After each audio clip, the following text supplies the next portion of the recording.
गठिया या फिर आर्थराइटिस जो है वो हमेशा बुढ़ापे की बीमारी को जोड़ के ही देखा जाता है। ऑस्टियोआर्थराइटिस जो होता है वो ओल्ड एज से जोड़ के देखा जा सकता है। लेकिन रूमेटॉइड आर्थराइटिस जो है ये एक ऑटो इम्यून कंडीशन है। बच्चे भी इससे ग्रसित होते हैं और ये देखा गया इंटरेस्टिंगली कि ये बीमारी ज़्यादातर महिलाओं में पाई जाती है। जितने भी रूमेटॉइड आर्थराइटिस के पेशेंट्स हैं, रात को आप मेथी दाना जस्ट 1 टीस्पून भिगो दीजिए और सुबह उसको चबा चबा कर खाइए और उसका पानी भी पी लीजिए। आरए पेशेंट्स को जैसे हम लोग एनिमल प्रोटीन्स के लिए भी मना करते हैं और एनिमल प्रोटीन्स में आपका डेयरी भी आता है। रूमेटॉइड आर्थराइटिस के पेशेंट्स के लिए लंघन यानी कि फास्टिंग बहुत ज़्यादा ज़रूरी है।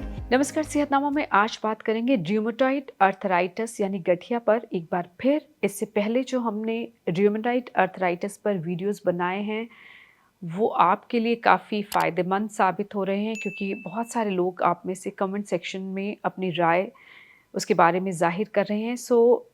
इसीलिए हमारी कोशिश है कि आज भी हम इसी मुद्दे पर, गठिया पर बात करें। गठिया हो जाए, रूमेटॉइड आर्थराइटिस हो जाए तो किन बातों का ख्याल रखा जाए, खासकर इस पर बात फंक्शनल मेडिसिन एक्सपर्ट और डाइटिशियन सारिका शर्मा जी के साथ। बहुत बहुत स्वागत सारिका। रूमेटॉइड आर्थराइटिस यानी गठिया पर हमने इससे पहले बहुत सारे एपिसोड आपके साथ बनाए हैं। जिन दर्शकों ने वो एपिसोड नहीं देखे वो देख सकते हैं, लेकिन बहुत सारे उसमें सवालात हैं। मुझे लगा एक बार फिर आपसे बात करनी चाहिए। अब जो मुझे लग रहा है बात करने की ज़रूरत है वो ये कि जिन लोगों को रूमेटॉइड आर्थराइटिस हो जाता है, गठिया हो जाता है, वो किन बातों का उन्हें बहुत ज़रूरी है ध्यान रखना। राजेंद्र, सबसे पहले हमें ये जानना बहुत ज़रूरी है कि ये आर्थराइटिस जो रूमेटॉइड है इसमें और दूसरे आर्थराइटिस में फ़र्क क्या है। बहुत सारे पेशेंट्स जिनके साथ मेरी कंसल्टेशन होती है वो मुझसे एक सवाल ज़रूर करते हैं कि मैम मेरी बहुत यंग एज है। जैसे कई बार पेशेंट बहुत ही छोटी उम्र के होते हैं तो वो पूछते हैं कि मेरी बहुत यंग एज है, ये रूमेटॉइड आर्थराइटिस मुझे क्यों हुआ, मेरी तो एज ही नहीं है गठिया की।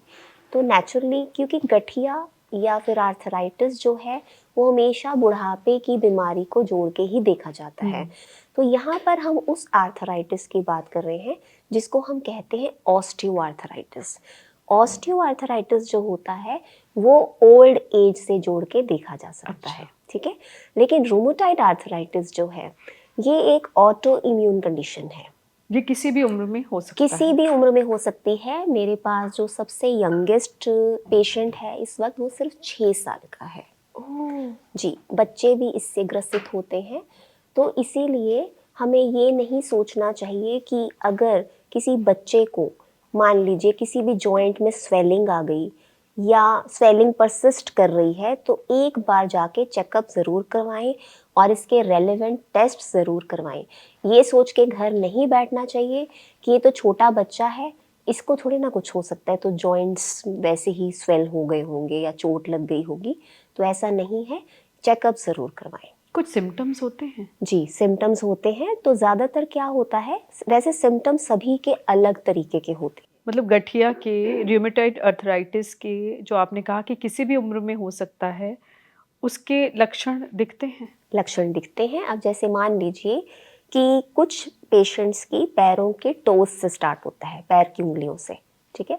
तो उनको कई बार जैसे पेन होता है या स्वेलिंग हो जाती है, सूजन और दर्द। जी, ज़्यादातर पेशेंट्स को क्या होता है कि जब गठिया की शुरुआत होती है तो जब वो सुबह उठते हैं तो उनके जो नकल्स होते हैं, उंगलियों के जोड़, इनमें स्टिफनेस होती है। पेन भी नहीं होती, शुरू में सिर्फ स्टिफनेस होती है। ऐसा लगता है जैसे उनको इस तरह से 2-4 बार करके अपने आप को लूज करना पड़ता है, अकड़न आ जाती है। और जब जैसे जैसे ये बीमारी आगे बढ़ती है तो स्वेलिंग स्टार्ट हो सकती है और वो दूसरे जॉइंट्स में ट्रेवल करती है ये बीमारी।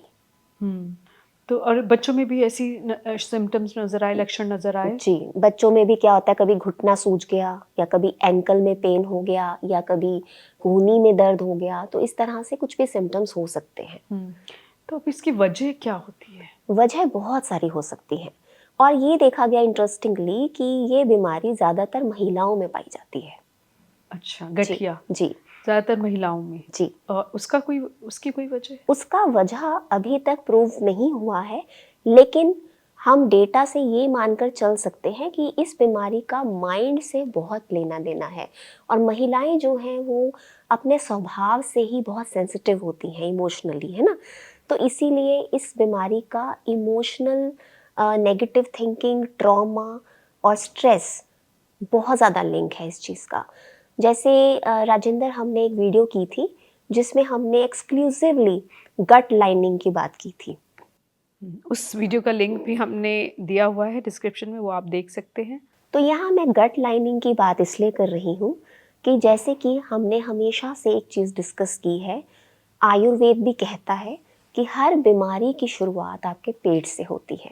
तो यहाँ पर अगर मैं ब्रेन और गट के एक्सेस की बात करूँ तो होता क्या है कि जब भी कोई पेशेंट बहुत ज़्यादा स्ट्रेस में रह रहा है, कोई इंसान जब बहुत ज़्यादा स्ट्रेस में रहता है, या वो क्रॉनिक हो सकता है, वो एक्यूट स्ट्रेस हो सकता है। क्रॉनिक का मतलब लंबे अरसे से कोई स्ट्रेस चल रहा है जिसमें वो स्लीपलेस नाइट्स तक अपने बिता रहा है। एक्यूट होता है रातों को अचानक नींद से। नहीं आती और आप तनाव में हैं किसी वजह से लगातार, तो वो आपको, आपकी बॉडी को नुकसान पहुंचा सकता है ना। एक्यूट स्ट्रेस में क्या होता है, अचानक से कोई बहुत बड़ा एक स्ट्रेस आ जाना, कोई गम आ जाना, या किसी को लूज कर देना, किसी लव्ड वन को, ठीक है। ये एक पहला कारण हो जाता है। और दूसरा कारण क्या हो सकता है कि अगर आपका बहुत ही unbalanced, imbalanced, unhealthy lifestyle, eating habits हैं।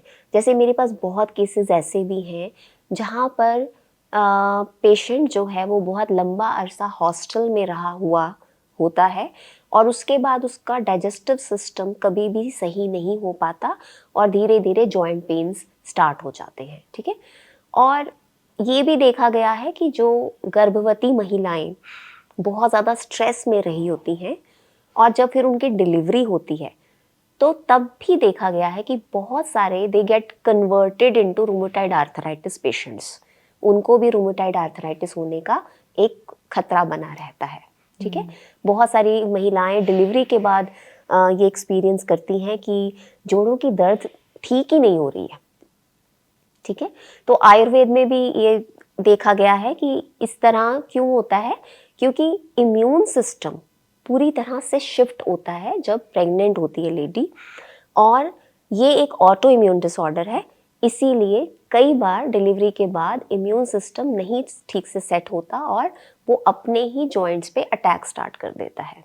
अब जैसे 22 ईयर्स से हम लोग देख रहे हैं कि बहुत सारे पेशेंट्स जिनको कोई इन्फेक्शन हुआ हो, जैसे सपोज किसी को टाइफाइड हो गया लाइफ में, किसी को ट्यूबरकुलोसिस हो गया, किसी को डेंगू हो गया, किसी को चिकनगुनिया हो गया, वो भी बाद में रूमेटॉइड आर्थराइटिस के रूप में मैनिफेस्ट कर सकता है।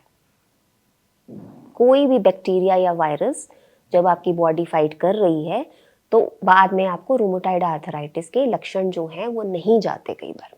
और कई बार क्या होता है कि पेशेंट इतना बीमार हो जाता है कि लगातार एंटीबायोटिक्स का बहुत लंबा कोर्स। अब हम लोगों ने देखा है कि कई लोग तो साल में 3-3 बार एंटीबायोटिक्स का कोर्स कर लेते हैं और वो अपने गट हेल्थ को पूरी तरह से डैमेज कर देते हैं। अब यहाँ पर जब गट हेल्थ डैमेज होती है, what does that mean? Gut lining होती है एक, जिसको हमने पहले भी बहुत डिटेल में डिस्कस किया है, एंट्रोसाइट्स नाम के सेल से बनी होती है, जो एक जंक्शंस होते हैं ऐसे क्लोज्ड। जब उनमें छेद होते हैं तो क्या होता है कि जब भी आप कोई इस तरह का भोजन करते हैं जिसके मॉलिक्यूल्स मान लीजिए स्ट्रीम से ब्लड में एंटर कर गए, अब वो अगर इस तरह के प्रोटीन मॉलिक्यूल्स हैं जिसको आपका immune system naturally as an invader identify करेगा कि कुछ बाहर से आया, अब इम्यून सिस्टम एक्टिवेट हो गया कि अब अटैक करना है। अब मान लीजिए कि वो हार्मफुल नहीं है पर इम्यून सिस्टम ने उस मॉलिक्यूल को एज अ थ्रेट देखा तो वो वहां पर अटैक करना शुरू कर देगा। ज्यादातर क्या देखा गया है, फॉर एग्जाम्पल थायराइड के पेशेंट्स में, अब उनमें भी क्या होता है, ऑटो इम्यून डिसऑर्डर हैशीमोटोज होता है। Hashimoto thyroiditis thyroiditis means what? Thyroid gland की इन्फ्लेमेशन। आर्थराइटिस मतलब क्या? इन्फ्लेमेशन। जो भी बीमारी आइटिस पे खत्म हो रही है, चाहे वो आर्थराइटिस है, चाहे वो कोलाइटिस है, चाहे वो थायरॉयडाइटिस है, तो वो इन्फ्लेमेशन क्रिएट कर रही है। तो हाशिमोतो थायरॉयडाइटिस में क्या होता है कि जब इम्यून सिस्टम अपने ब्लड में एक ऐसा मॉलिक्यूल देखता है प्रोटीन का जो कि थायराइड ग्लैंड के साथ मिमिक कर रहा है, वैसा ही है, तो वो थायराइड ग्लैंड पर अटैक करता है। In the similar manner even Ayurveda में इसको आमवात कहा गया है। आम क्या है? आमा इज नॉट अ मैंगो। आमा means toxins, undigested metabolites in the body. That means अगर आपकी शरीर में मंदाग्नि है, मतलब कि डाइजेस्टिव फायर ज़्यादा स्ट्रॉन्ग नहीं है, तो आपकी बॉडी में आमा बनेगा, टॉक्सिन्स बनेंगे। अब क्या है, साथ में अगर वात दोष भी कंबाइन हो जाता है, वायु क्या करती है? वायु का वेग है, वायु जो है वो ड्राई होती है। अब वो वेग के साथ जैसे ही आमा को अंदर फ्लो कराती है तो वो जाके छोटे छोटे जॉइंट्स में जाकर डिपॉजिट होती है, और वहाँ पर रूमेटॉइड आर्थराइटिस के पेशेंट्स को भयंकर दर्द होता है। इतना ज़्यादा दर्द होता है कि वो असहनीय होता है, और वो लाइफ में उनके डिप्रेशन के रूप में भी, उसमें डिप्रेशन भी हो जाता है। पेशेंट बुरी तरह से डिप्रेस्ड रहने लगता है, लाइफ में कोई रहता ही नहीं कुछ भी पॉजिटिव। तो इसीलिए बहुत इम्पॉर्टेंट है इस चीज़ को जानना कि रूमेटॉइड आर्थराइटिस जो है वो क्यों होता है और हम इससे कैसे कोप अप कर सकते हैं। अब इसी पर आ रहे हैं कि अब हो जाए तो कैसे कोप अप करें, उसको कैसे मैनेज करें? तो ये हमारा एक पैरेलल डिस्कशन होने वाला है आयुर्वेद और मॉडर्न साइंस के हिसाब से, क्योंकि दोनों जो हैं वो अंत में आके मिलते हैं। क्योंकि यहाँ बात हो रही है डाइजेशन, डाइजेस्टिव सिस्टम की। जैसे कि हर बीमारी पेट से शुरू होती है। अब क्या है, अब आप रूमेटॉइड आर्थराइटिस के पेशेंट के बॉडी में आमा है, अनडाइजेस्टेड आमा, जो कि टॉक्सिन बोला जा सकता है, जिसे हम मॉडर्न साइंस के हिसाब से हम बोल सकते हैं टॉक्सिन्स हैं। अब बहुत इम्पॉर्टेंट है सबसे पहले अपने डाइजेशन को फिक्स करना। अब डाइजेशन तब तक फिक्स नहीं होगा जब तक पेशेंट लगातार स्ट्रेस वाली सिचुएशन में रहेगा, ठीक है? क्योंकि इन्फ्लेमेशन पास ऑन होती है, चाहे वो ब्रेन से गट में, गट वाली ब्रेन में। क्योंकि आपको ये भी पता होगा कि जितने भी हमारे हैप्पी हार्मोन्स हैं वो भी आपकी गट में ही बनते हैं, ठीक है? तो स्ट्रेस, इसको हटाना बहुत ज़्यादा ज़रूरी है। अब स्ट्रेस तो इनएविटेबल है, हर एक इंसान को स्ट्रेस है, ठीक है? अब इसको कैसे मैनेज करना है? अपने आप को इतना एम्पावर कीजिए कि आप डे टू डे स्ट्रेस को अपने ऊपर हावी ना होने दें। स्ट्रेस सभी को है, फ़र्क क्या है, दो इंसानों में फ़र्क क्या है?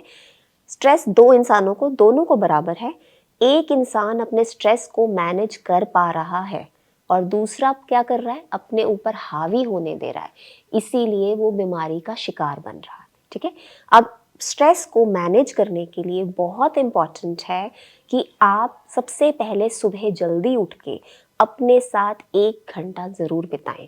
वो हो सकता है आपका प्राणों का व्यायाम, यानी कि आपका ब्रेथ वर्क, जिसको हम कहते हैं प्राणायाम।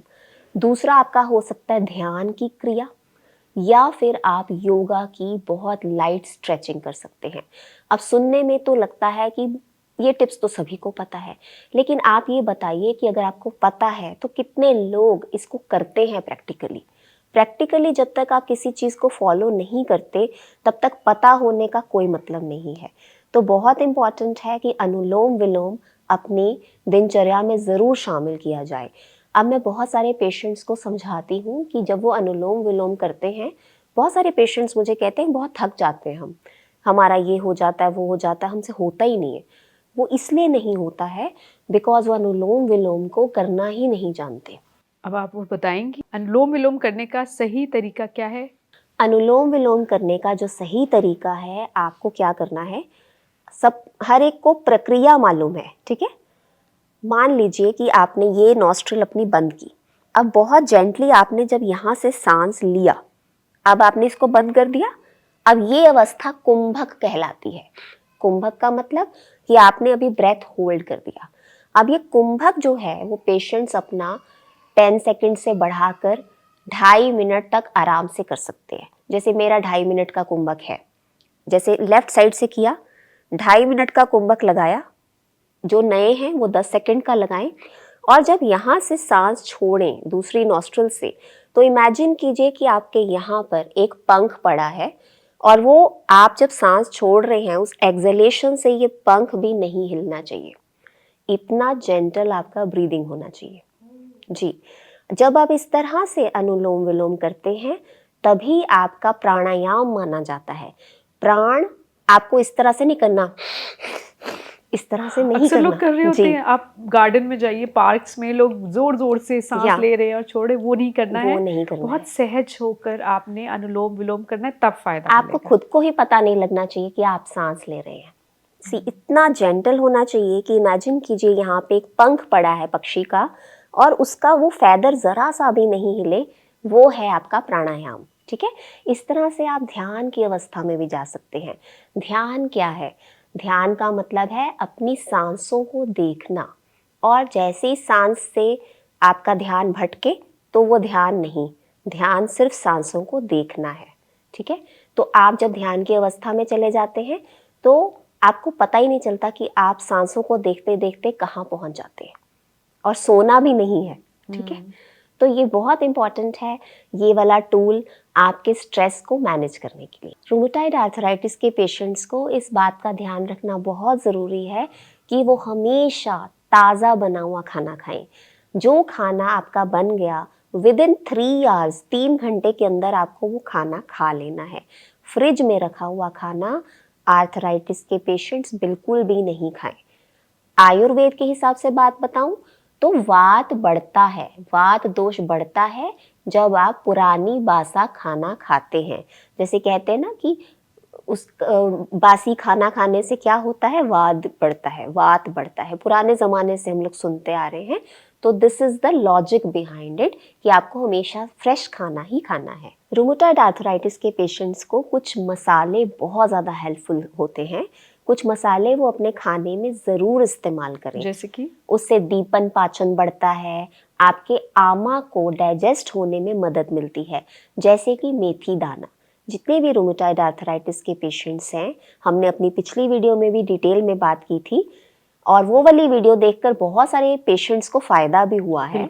बहुत सारे पेशेंट्स मुझे बताते हैं कि उनकी दर्द 50% डिक्लाइन कर गई बिल्कुल, थी। और कमेंट्स में उन्होंने लिखा हुआ है, और आपसे भी गुजारिश है कि अगर आप ये वीडियो देख रहे हैं और आपको फ़ायदा हो रहा है तो ज़रूर कमेंट सेक्शन में लिखिए। सो मेथी दाना हमने भिगो के लेना है सुबह, है ना जी। रात को आप मेथी दाना जस्ट 1 टीस्पून भिगो दीजिए और सुबह उसको चबा चबा कर खाइए और उसका पानी भी पी लीजिए।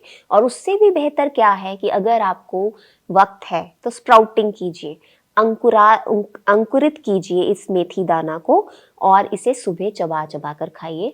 ये बहुत ही अच्छा एक असर डालती है रूमेटॉइड आर्थराइटिस के पेशेंट्स पे। दूसरा, जब भी रूमेटॉइड आर्थराइटिस के पेशेंट्स अपना खाना पकाते हैं तो कुछ स्पाइसेस उनके लिए बहुत अच्छे हैं। जैसे कि अदरक वो खूब इस्तेमाल करें, सौंठ का इस्तेमाल करें, और साथ में नटमेग जिसे हम कहते हैं जायफल। गाय का, देसी गाय का घी आरए के पेशेंट्स के लिए बहुत ही अच्छी रेमेडी है। कि जब भी जैसे आरए पेशेंट अगर अपना खाना खा रहे हैं तो वो 1 चम्मच देसी घी कच्चा अपनी दाल सब्जी में डालकर जरूर खाएं, बहुत ही अच्छा है। आरए पेशेंट्स फ्रूट्स ऑलमोस्ट सारे खा सकते हैं एक्सेप्ट बहुत खट्टे फल। बहुत खट्टे फल अवॉइड कर सकते हैं, लेकिन आंवला इज एन एक्सेप्शन। आंवला बहुत अच्छा है आरए पेशेंट्स के लिए। कुछ पेशेंट्स को जिनको नहीं सूट करता तो आंवला कंज्यूम करने के बहुत सारे अलग अलग तरीके हैं। आंवला कैंडीज प्लीज खरीद के नहीं खाएं क्योंकि चीनी आरए पेशेंट्स के लिए सही नहीं है। आरए पेशेंट्स का जब तक डाइजेस्टिव सिस्टम सही नहीं होता, जब तक उनकी गट लाइनिंग हील नहीं होती, तब तक उनको प्रॉब्लम आती है और उनको एलिमिनेशन डाइट करनी पड़ती है। आरए पेशेंट्स को जैसे हम लोग एनिमल प्रोटीन्स के लिए भी मना करते हैं, और एनिमल प्रोटीन्स में आपका डेयरी भी आता है। Non veg is very heavy to digest. जब पहले ही मंदाग्नि है या गट लाइनिंग अगर डैमेज्ड है, जिसको कहते हैं लीकी गट सिंड्रोम अगर है, तो वो कुछ भी पचाने में असमर्थ हैं, वो नहीं पचा सकते। Right. इवन कि नॉर्मल खाना भी पचाना कई बार मुश्किल हो जाता है। सब्जियों में कुछ सब्जियां बहुत अच्छी हैं आरए पेशेंट्स के लिए, जो कि बहुत अच्छी तरह से पचती हैं, जैसे कि आपकी लौकी, घिया हो गया, आपका टिंडा, गाजर और चौलाई। ये चीज़ें आरए पेशेंट्स आराम से खा सकते हैं, अपनी डाइट में शामिल करें। डाइट में शामिल कर सकते हैं। और किन बातों का ध्यान रखा जाए? रूमेटॉइड आर्थराइटिस के पेशेंट्स के लिए लंघन यानी कि फास्टिंग बहुत ज़्यादा ज़रूरी है, क्योंकि पहले से अगर डाइजेशन कॉम्प्रोमाइज्ड है तो लंघन जो है वहाँ पर हीलिंग में मदद करता है। इसीलिए सिर्फ भूख लगने पे खाना खाएं, चबा चबा कर खाना खाएं और फास्टिंग हफ्ते में 1 दिन ज़रूर करें। एक दिन व्रत जरूर रखें जी। ताकि पेट को आराम मिले। आराम मिले। आरए पेशेंट्स को हमेशा वार्म, कंफर्टिंग और वार्म स्पाइसेस वाला खाना खाना चाहिए। हॉट सूप्स बनाए जा सकते हैं, फ्रेश फ्रूट्स खाए जा सकते हैं, कुछ नट्स खाए जा सकते हैं जिसे जैसे कि? भिगो के खाना ज़रूरी होता है, जैसे 3-4 आलमंड्स लिए जा सकते हैं, बादाम। लेकिन इस चीज़ का बहुत ध्यान रखना पड़ता है कि सबसे पहले अपने फिजिशियन से मिलके अपना कॉन्स्टिट्यूशन असर्टेन करें कि आपका जो शरीर है उसमें अभी कौन सा दोष चल रहा है। सिर्फ वात नहीं होता है, वात के साथ कफा भी होता है, कई बार वात और पित्त का कॉम्बिनेशन होता है, कई बार त्रिदोष होता है। हर एक पेशेंट की डाइट डिफरेंट होती है, उस हिसाब से वात, पित्त और कफ के हिसाब से। बिल्कुल। एक पेशेंट को अगर मैं टमाटर दे सकती हूँ, एक को नहीं दे सकती, एक को नींबू दे सकती हूँ, एक को नहीं दे सकती, तो वो सारी चीज़ें जो हैं हम लोग पूरा उसका पेशेंट के बारे में पूरा स्टडी करके तब वो उसका शरीर किस तरह का, कॉन्स्टिट्यूशन जिसको कहते हैं आयुर्वेद में, वो असर्टेन करके फिर हम लोग डिसाइड करते हैं कि पेशेंट सुबह जागने से लेके रात को सोने तक क्या क्या खाएगा और कैसे और किस कॉम्बिनेशन में खाएगा। वो हम एक स्ट्रेच में ये नहीं कह सकते कि आरए के पेशेंट है तो सुबह से लेके रात तक ये खाएं। बिल्कुल, तो उनकी बॉडी के हिसाब से उनको खाना दिया जाता है। Thank you Sarika. वेलकम।